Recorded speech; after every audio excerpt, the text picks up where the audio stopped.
श्री गर्ग संहिता गोलोक खंड पहला अध्याय। सौनक गर्ग संवाद। राजा बहुलाश्रव के पूछने पर नारद जी के द्वारा अवतार भेद का निरूपण। नारायणम नमस्कृत्य नरम चैव नरोत्तमं देवीं सरस्वतीं व्यासं ततो जयमुदीरयेत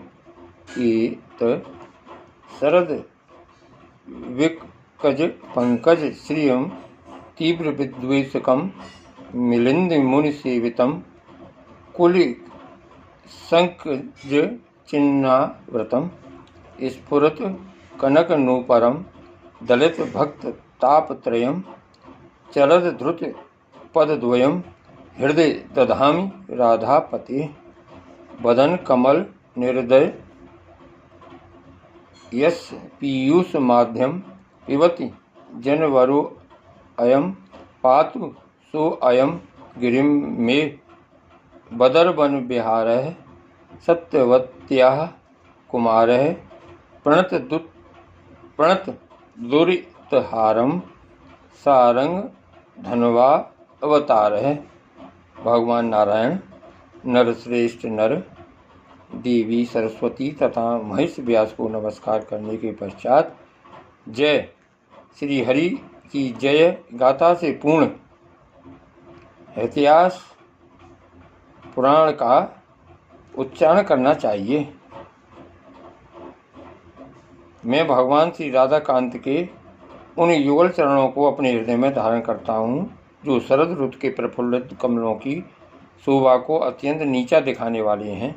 मुनि रूपी भ्रमणों के द्वारा जिनका निरंतर सेवन होता रहता है, जो वज्र और कमल आदि के चिन्हों से विभूषित हैं, जिनमें सोने के नूपुर चमक रहे हैं और जिन्होंने भक्तों के त्रिवृत ताप का सदा ही नाश किया तथा जिनसे दिव्य ज्योति छिटक रही है, जिनके मुख कमल से निकली हुई आदि कथा रूपी सुधा का बड़भागी मनुष्य सदा पान करता रहता है, वे बद्री वन में विहार करने वाले प्रणत जनों का ताप हरने में समर्थ भगवान विष्णु के अवतार सत्यवती कुमार श्री व्यास जी मेरी वाणी की रक्षा करें, उसे दोष मुक्त करें।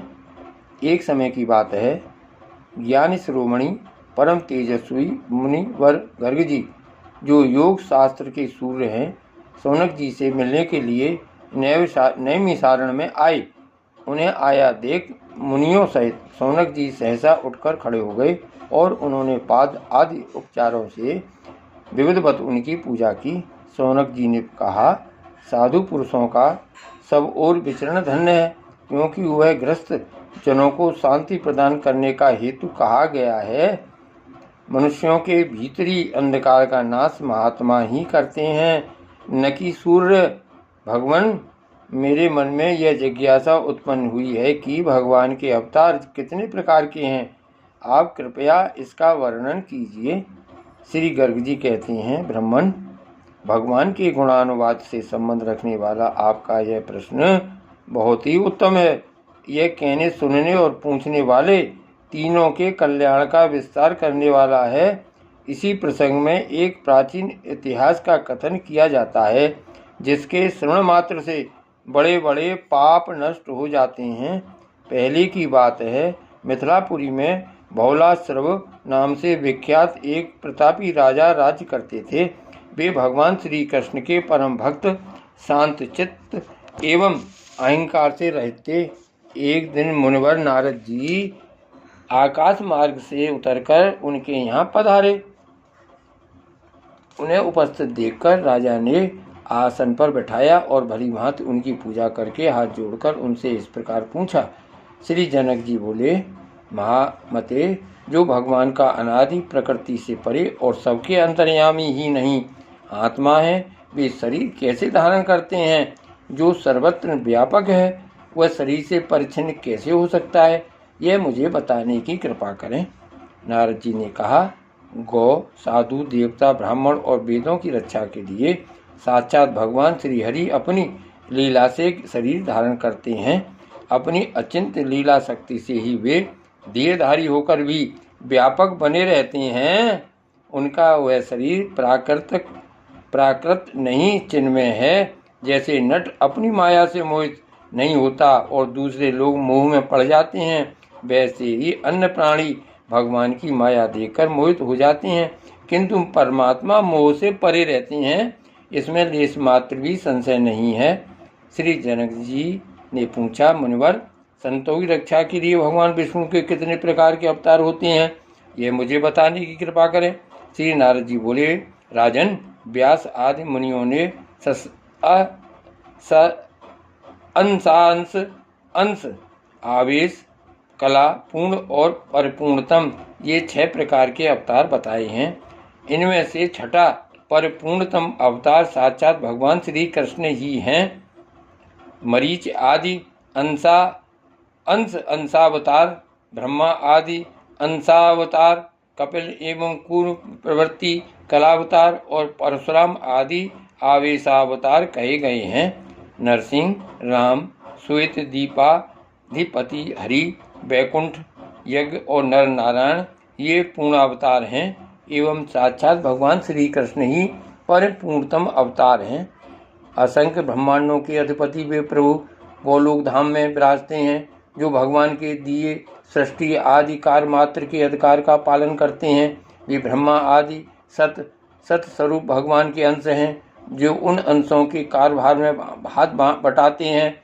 वे अंश अंशावतार के नाम से विख्यात हैं। परम बुद्धिमान नरेश, भगवान विष्णु स्वयं जिनके अंतःकरण में आविष्ट हों, अभीष्ट कार्य का संपादन करके फिर अलग हो जाते हैं। राजन, ऐसे नानाविध अवतारों को आवेशावतार समझो, जो प्रत्येक युग में प्रकट हो, युग धर्म को जानकर उसकी स्थापना करके पुनः अंतर्ध्यान हो जाते हैं।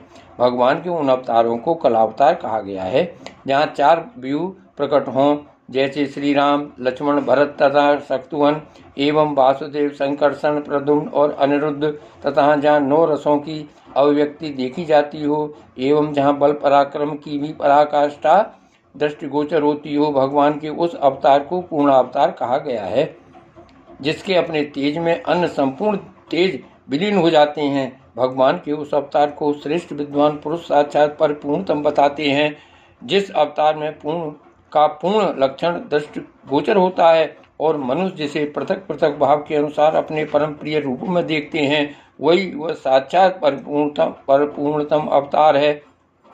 इन सभी लक्षणों से संपन्न स्वयं परिपूर्णतम भगवान श्री कृष्ण ही हैं, दूसरा नहीं, क्योंकि श्री कृष्ण ने एक कार्य के उद्देश्य से अवतार लेकर अन्य करोड़ों कार्यों का संपादन किया है।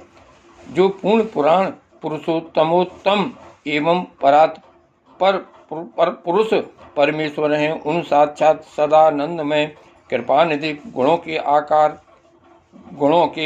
आकार भगवान श्री कृष्ण की मैं शरण लेता हूँ। यह सुनकर राजा हर्ष में भर गए, उनके शरीर में रोमांच हो आया, वे प्रेम से विह्वल हो गए और अश्रुपूर्ण नेत्रों को पहुंचकर नारद जी से यूँ बोले।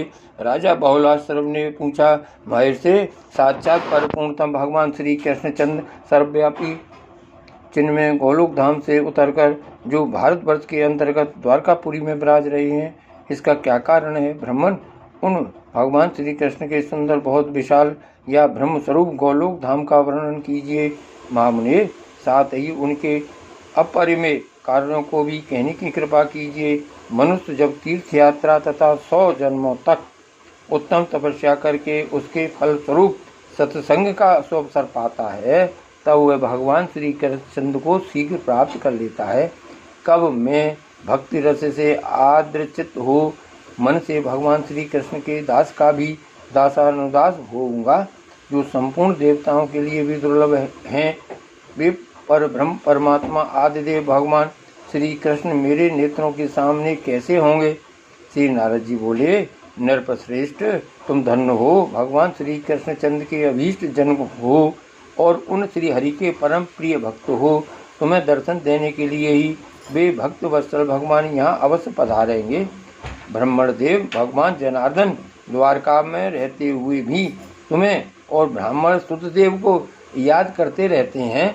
अहो, इस लोक में संतों का कैसा सौभाग्य है।